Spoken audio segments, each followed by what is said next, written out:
Welcome to Heart to Heart with Anna. I am Anna Jaworski and a host of your program. This is the 10th episode of Season 12, and our theme this season is organ donation and transplantation.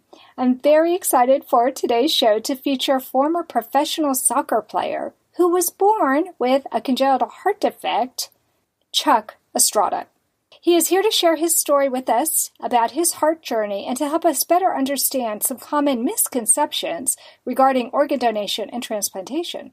Today's show is entitled Transplant Recipient Debunks Myths About Transplantation. Chuck Estrada was born on February 26, 1974 with transposition of the great arteries, or TGA, and he had a mustard procedure repair in 1976 at Texas Children's Hospital by none other than the great Dr. Denton Cooley. Despite having TGA, Chuck is a former professional soccer player. He played with an ejection fraction, or EF, of 30% for most of his career. He had 4 ICDs from the age of 19 to 39 when he received a heart transplant.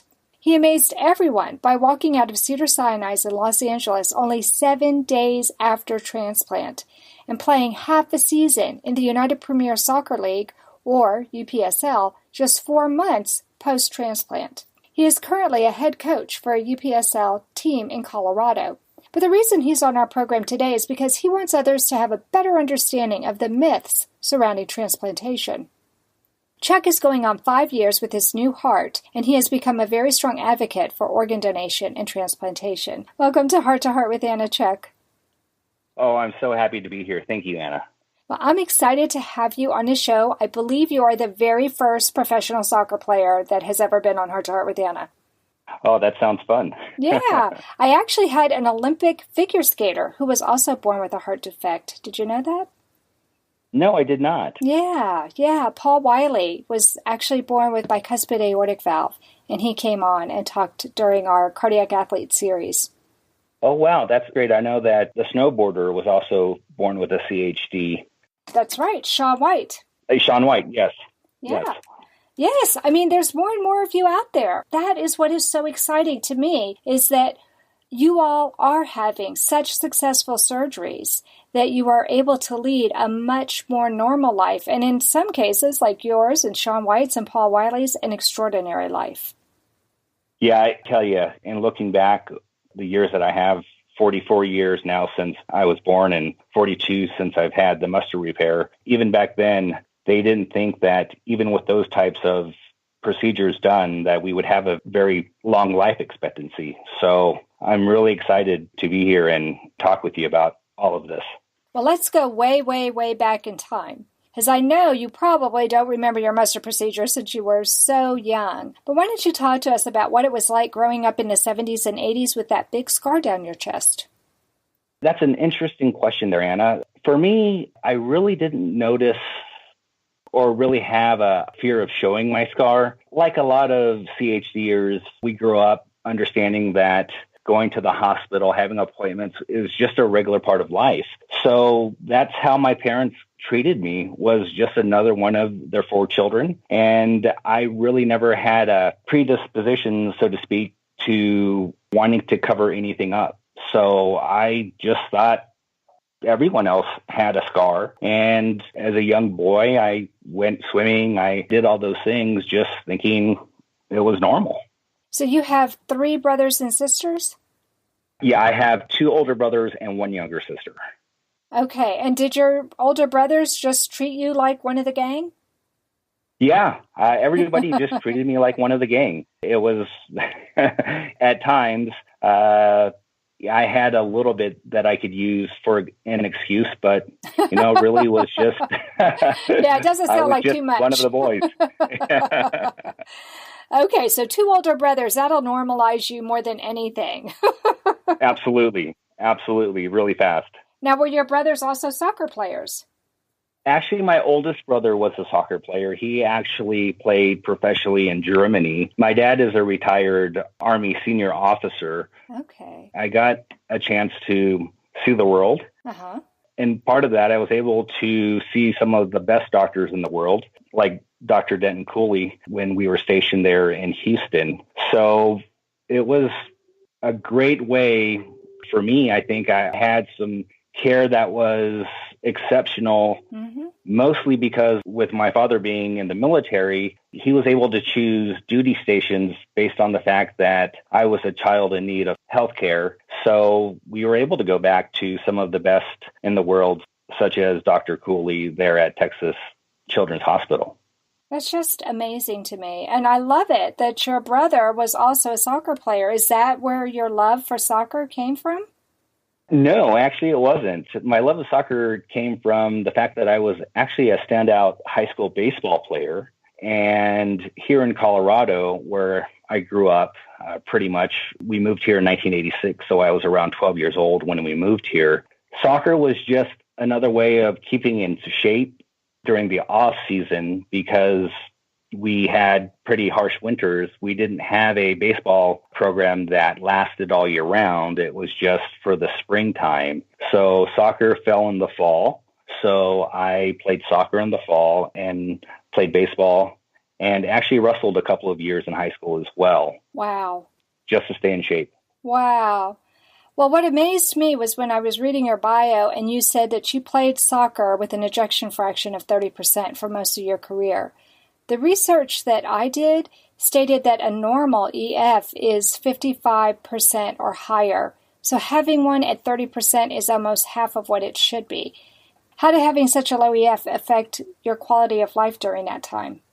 That's a really good question, Anna. I think for me, and I think for most CHD children that actually are able to be active and grow up, become teenagers and young adults, we learn coping mechanisms. We learn about our bodies and we know the signs and symptoms of when something is catastrophic and something is very minor. So for me, it was just being able to have a mindset and push through things. It wasn't going to get any better for me. So basically what I had to do was find a way that I could cope with having such a low EF. The most common side effect or effect that I had while I was playing was I would get migraine-type headaches. Ooh. So I learned early on that taking some extra-strength Tylenol or some ibuprofen before a game really limited those headaches for me. So I was able to play a full game in most cases. But as I got older and my career was only 12 years long, I retired just at the age of 33 or so. My EF played a factor later, not earlier in my career and earlier in my life, because as I got older, I realized that I needed more recovery time. That was really the biggest thing. Texas Heart Institute were offering us a mechanical heart, and he said, "No, Dad, I've had enough. Give it to someone who's worthy." My father promised me a golden dress to twirl in. He held my hand and asked me where I wanted to go. Whatever strife or conflict that we experienced in our long career together was always healed by humor. Heart to Heart with Michael. Please join us every Thursday at noon Eastern as we talk with people from around the world who have experienced those most difficult moments. You are listening to Heart with Anna. If you have a question or comment that you would like addressed on our show, please send an email to Anna Jaworski at anna@hearttoheartwithanna.com. That's Anna at hearttoheartwithanna.com. Now, back to Heart with Anna. So, Chuck, you were saying that the problem with your ejection fraction was not that it happened because it was happening for a while, but that as you got older, it took you longer to recover from it? Yes, that's exactly what would happen. I would see myself playing in a game on Saturday and essentially taking 5 to 6 days to fully recover, only realizing that I'm playing a game the next day or in the next couple of days. So my training suffered from me suffering from a heart that didn't pump very well. And with those EF issues, I also had issues with irregular heart rhythms, AFib, which is a common term that obviously us CHDers use. From the time I was 19 up until transplant, I suffered from a lot of arrhythmia issues. And I remember going back to 19, during finals week when I was in my second year of college, I felt kind of weird. I figured I was stressed out, but I wanted to make sure everything was okay. I called over to home and asked my parents to set up an appointment for me to see my pediatric cardiologist. They did that. I flew home. Once I got home, I went to the doctor's office here in Colorado Springs and laid down like I normally do. They hooked up their EKG machine. I'm figuring everything is normal. The nurse just gets pale. Mm-hmm. And I'm trying to figure out and trying to read her on what the heck is going on. The doctor comes in and he says, "We called an ambulance. We are going to get you over to the hospital." Now, the funny thing is that I was literally across the street from the hospital, but they still took me by ambulance from one building to the next building. And once I got to the hospital, they had to cardiovert me because they couldn't get my rhythm figured out. So they didn't even feel safe putting you in a wheelchair and running across the street with you? They actually felt they needed to call an ambulance and put you on a stretcher? Wow. And one of the first questions my doctor asked was, "How did you get here?" And I said, "I drove." And the look on his face. I think that's what happens with CHDers. We go through a lot of different experiences. We don't know if this experience is something that's detrimental or if this is just something else that is part of run-of-the-mill, oh, well, since you have TGA or whatever, this is kind of how we live. So, yeah. Yeah, and it didn't end there. Not only did you get taken by a stretcher and an ambulance over to the hospital, but then they were insistent on doing something else to you, weren't they? Yeah. They cardioverted me, and then they came in and said, "It's time for a pacer." Wow. And at 19 years old, I'm sitting here thinking, I'm still playing sports at school. I don't want to give that up. Yeah. So question wasn't about, oh no, now do I have to stop? My question was, what do we need to do to get me back on the field? Right. Was your doctor surprised by that attitude? Yeah, he was. And he had been my doctor for quite some time at that point. But yeah, I think he was surprised. He also knew the type of mind frame that I had. He was my doctor all the way through junior high and high school and saw me excel in sports at that point in time. So I think he realized saying no was probably not going to be an answer I was going to accept. I love that. Now, what did your mom do to help you? Because she knew that you weren't going to take no for an answer either. That she did. That's a great thing about my parents. Instead of saying, okay, let's have a talk about finding other avenues to occupy my time with, they knew that I was going to do this one way or the other. So my mom, being as crafty as she is, she went and she bought these cycling shirts, these tight spandex shirts, and she patched in these foam patches on the left side of the shirt where it would fit on the top part of my chest. And she said, well, we know that the pacer can't get damaged. I'm going to build this foamy thing on the shirt and go ahead and go play. So I spent the rest of college and my first couple of years playing professionally with this spandex shirt underneath my jersey, and it looked like I had a boob job on the left side and nothing on the right side because of how much the pants protruded from the shirt. But hey, for me, it was normal. It was one thing that I knew to appease my mother. I was going to wear this, and knowing that damage to this pacer. And I think the other thing, we talk about me being a soccer player, I was a goalkeeper.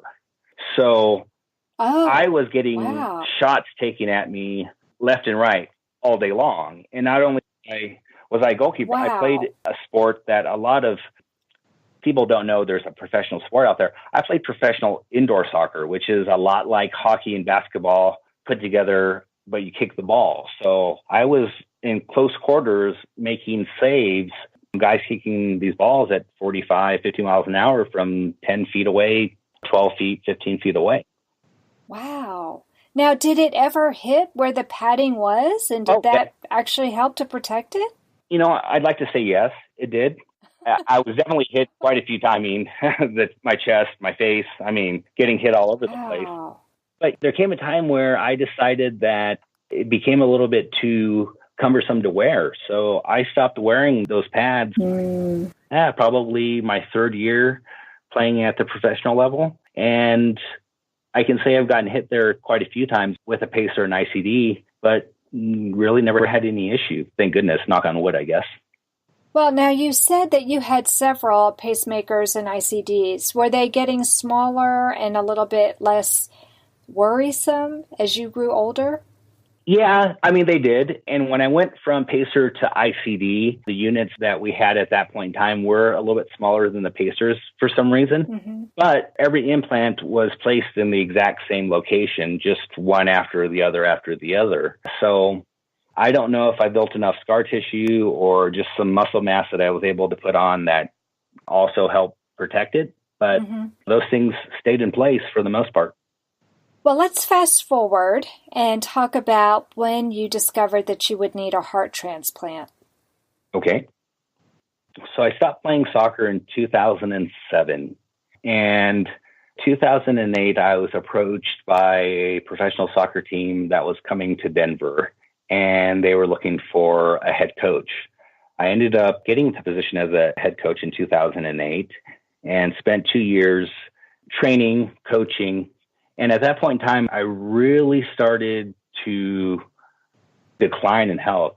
In 2010, they classified me as stage 4 congestive heart failure. Oh, wow. The way this all happened, actually, my ex-wife's, her nephew had a birthday the summer of 2010 in July, and we went up to Denver from Colorado Springs. I live in Colorado Springs, which is about 60 miles from Denver. We all decided to go up to Denver, and they have an amusement park. We were going to do that and then stay the night, because the following day I actually had my yearly checkup at the hospital at University of Colorado.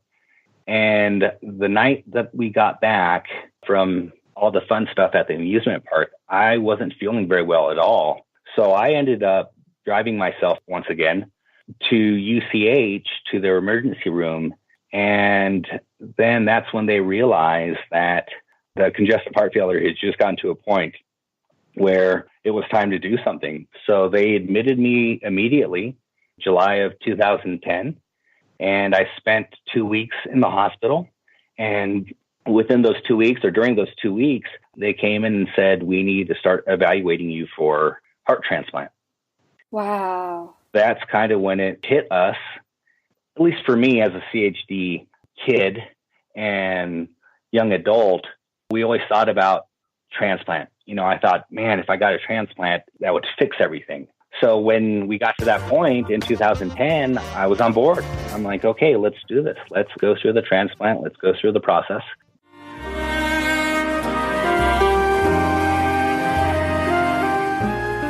Home Tonight Forever by the Baby Blues Sound Collective. I think what I love so much about this CD is that some of the songs were inspired by the patients. Many listeners will understand many of the different songs and what they've been inspired by. Our new album will be available on iTunes, Amazon.com, Spotify. I love the fact that the proceeds from this CD are actually going to help those with congenital heart defects. Enjoy the music. Home Tonight Forever.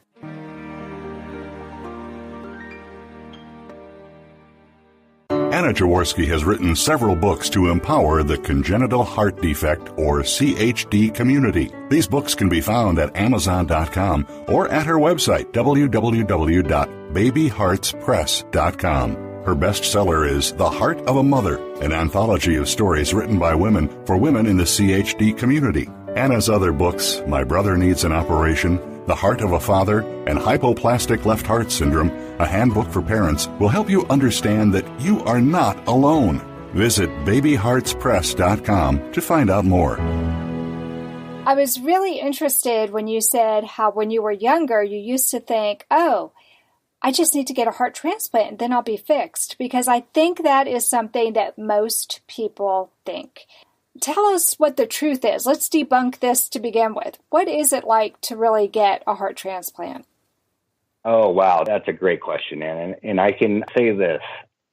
Getting a heart transplant, although it has saved my life, the last 5 years has been probably the toughest portion of my life. And you learn this when you go through the evaluation process. Just like anything else, they evaluate you, they decide if you're a good candidate, And then they sit you down, and through the process, they bring in social workers, psychiatrists, so on and so forth, and they explain this transplant process. Mm-hmm. And I remember sitting there with my family in this room at University of Colorado Hospital, and one of the cardiothoracic surgeons, he explains to me and to everybody in the room, and the first thing he says to us is, you need to understand that transplant is not a cure. Mm-hmm. It is just an option of treatment. That is it. What we're going to find out as we go through this process, he tells us, is that we're basically trading in a set of problems that we have right now with this heart for a whole set of problems after transplant. Yeah. And the biggest problem or the biggest issue is surviving the transplant. Mm-hmm. I mean, you have to think about that. So here we are, as bad as we feel, and knowing that our heart is giving out, but we can still get around and do things. Mm-hmm. I mean, the first thing they tell you is, okay, we're trading it in, but the biggest thing that can happen is you lose your life by this choice. Right, which is huge. That's a huge concern. It is.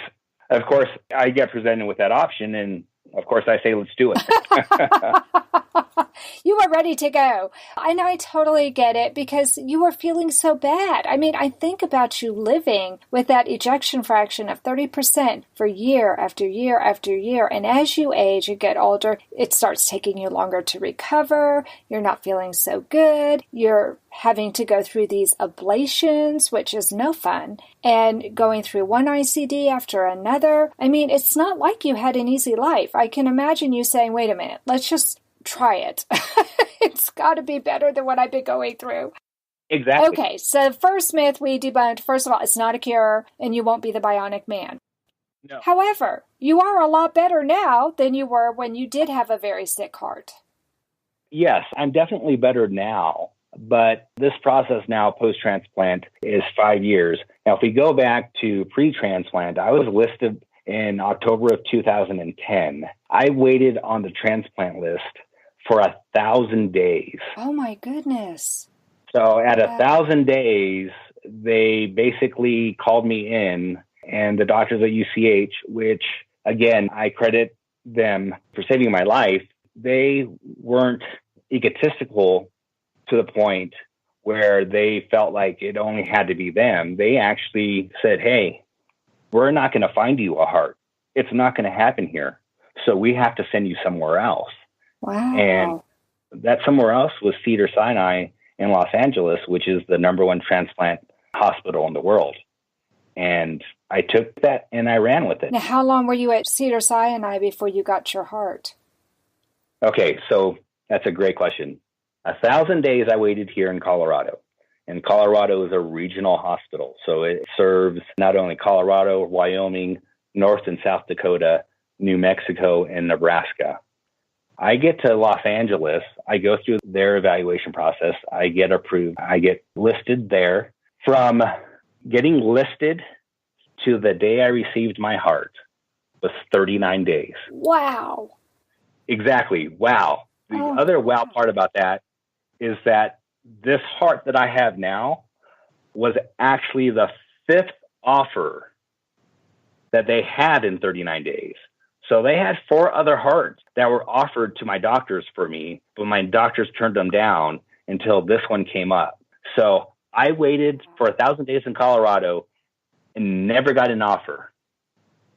Less than 40 days, I get 5 offers, and I'm on the table September 8th of 2013. Unbelievable. Okay, so let me ask you a couple of other questions that I think are myths about transplant. For example, did your parents have a lot of money? Did the reason why you got offered those 5 hearts, was it because you had enough money to go to California and you were put higher on the list? Oh, didn't you know, Anna, my last name is Trump? No.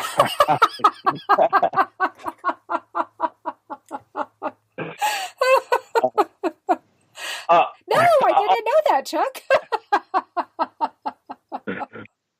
although my father did very well, like I said, he's a retired Army senior officer, and then he built a career after the military and the defense industry. No, we're talking about me. I'm not talking about what my father has or any of that stuff. For me, I was at the time 36, 37, 38, 39-year-old that finally got on disability, which is a whole different thing I can talk about. But I was this man that was on disability who had a wife and a stepkid to provide for and had limited income. So what it comes down to, and I think what people hear about, and they do talk about these celebrities that get all these different types of transplants. And the first thing you say is, oh, it's because they have money. Well, UNOS, which is the governing body for organ donation, they are very subjective. So you have to fit certain criteria to even be listed for a transplant. It doesn't make a difference if it's a heart, lung, kidney, liver. It doesn't make a difference.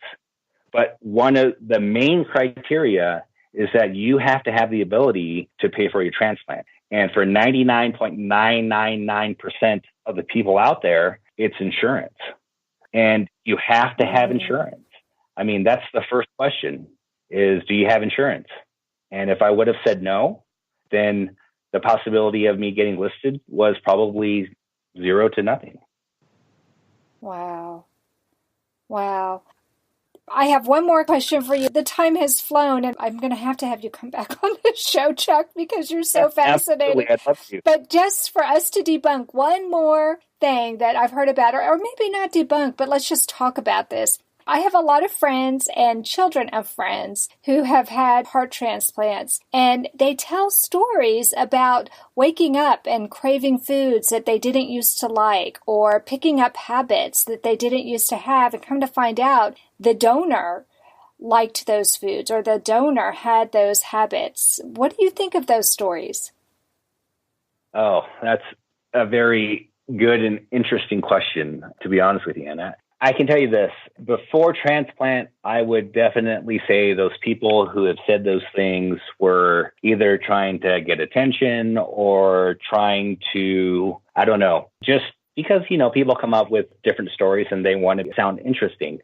So I can tell you this, and I don't know if this is related to or not, and I don't think anybody does. I know there are a couple of books out there that talk about systemic muscle memory, which is the ability to pass on or to possess muscle memory from someone else who has donated. And I think that's still kind of up in the air whether or not that's really something that happens or not. But I can tell you this. After transplant, 2 things happened. From the time I woke up after being on anesthesia to now, 2 things happened to me that are unexplained. The first thing is I kept seeing, and I would be wide awake, and I kept seeing yellow and red, just kind of in this blurry state of vision if I were staring at something. I don't know why. I don't know why yellow. I don't know why red, but those 2 things for about a week just kind of popped in my head, even when I knew that I was clear and or awake. So I don't know where that came from. The other thing is not that I didn't dislike dill pickles before transplant, but after transplant, I had an insatiable craving for dill pickles. I go through I go to Whole Foods to buy the pickles at Whole Foods, and I go through car pickles on a weekly basis. Wow. And I eat those pickles with everything. So that's one we're trying to debunk. I don't think I can debunk that one, but I also don't know why. It's just one of those things. And I understand now why people have said that they feel different or they have different things that have happened to them after transplant, and they want to link it to the donor. Now, the only thing I know about my donor is that he was 27, male, and he was from the central part of California. I have consciously made a decision not to reach out to the donor family at this point in time because up until this point, this last year, I had a lot of issues with rejection for about 2.5 years. So I didn't think I'd be here. If you would have asked me 2.5 years ago and we did this interview then, I probably would have told you I wasn't going to make the 5-year mark because I had so many issues. Wow. Well, see, so you just confirm what my other friends and children and friends have said. Well, and I think what you said is true. Maybe there's something physiological to that whole experience. I think that's fascinating. Thank you so much for coming on the show today, Chuck. This has been great.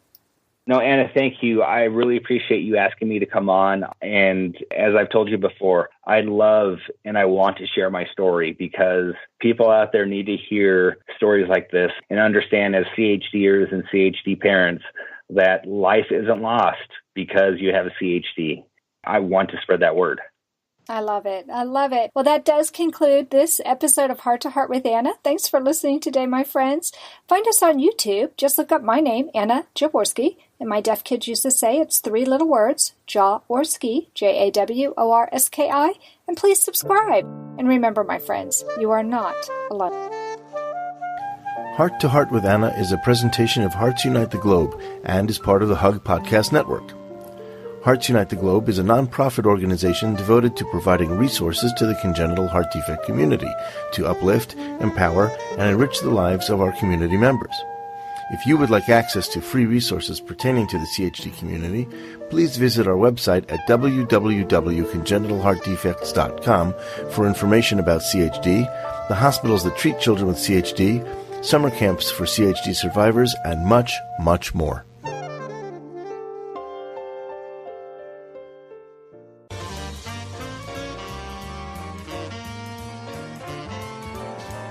Thank you again for joining us this week. We hope you have been inspired and empowered to become an advocate for the congenital heart defect community.